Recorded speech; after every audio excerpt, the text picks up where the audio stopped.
What's up, JoJo in the morning family? Hope everybody's been enjoying this week about healthy vision, okay? One way to have a healthy vision, to keep a healthy vision, is you got to pay very close attention to what you watch and also what you listen to. And equally as important about what you don't watch and what you don't listen to.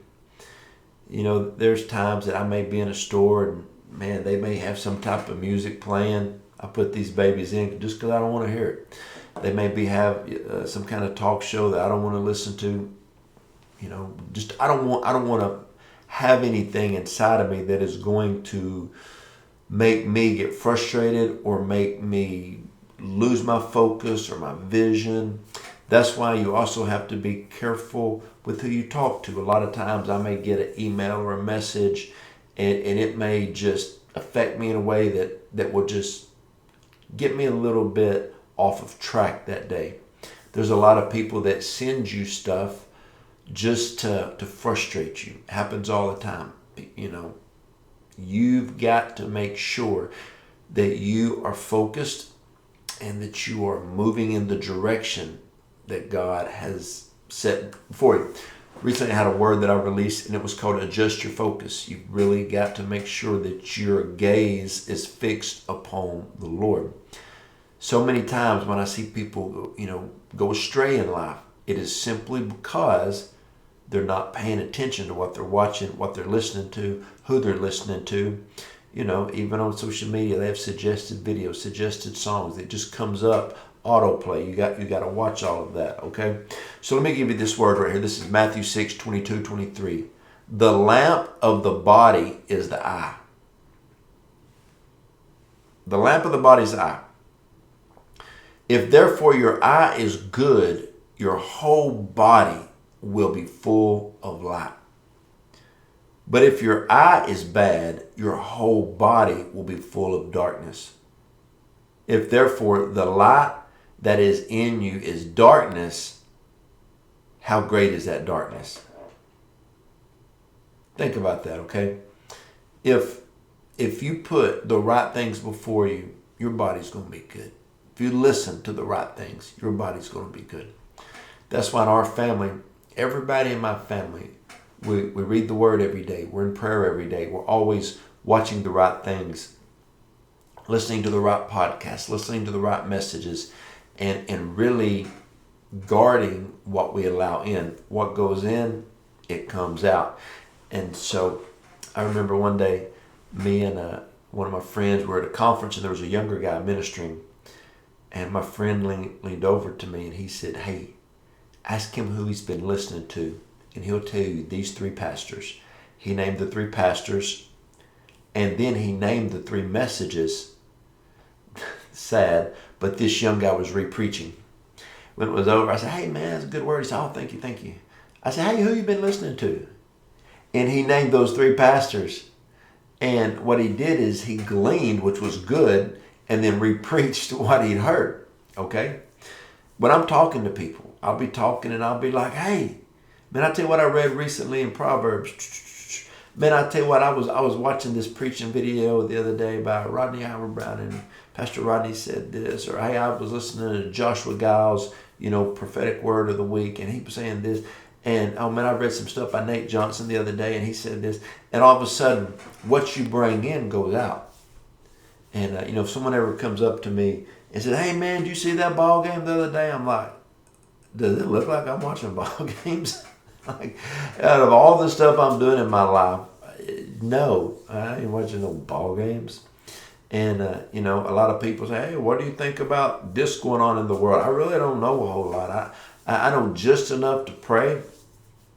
But, man, I'm focused. I'm focused on prayer. I got that clear prophetic vision. I've written my vision down. I've got people hired. I've got people positioned around me that make me better, okay? You need to hire people that make you better. You need to get people around you that help push you. You don't need order takers around you. You need people who understand that when they get around you, they will make you better. You will make them better and you will push forward. I got those type of people around me. And so when you realize this in life, that you got a lot of people counting on you, you got a lot of people depending on you, you will keep your eye pure. You will keep your ear pure. You will listen to the right people. I remember one time I was discipling this young guy, this good young guy, man. Good young guy, married a good young girl, this good couple. And one day him and I were talking, and he just was kind of negative. He was kind of off a little bit. And I just said, bro, who you been listening to? And he snapped back, what do you mean who I'm listening to? He's never done that. I said, I've never seen you act this mad, this frustrated. And he was listening to somebody who is off, wasn't even a minister, to somebody who was off. And he cleaned it up real quick, started doing good. But his whole life changed. And I remember his wife was like, he's just really been frustrated. We listened to this one guy who was kind of an entrepreneur, but he was kind of real negative too. And he just kind of got off. You got to watch what you focus on. I remember, there was one time there was a young lady in a ministry that we were in, and she was radical for God.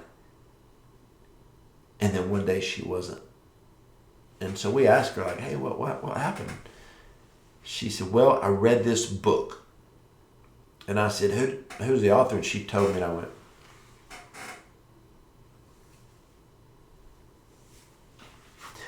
if a minister has had multiple marriages, multiple failures, multiple collapse in ministry, bankrupt multiple ministries, had to move 3 or 4 times, don't read a book by them.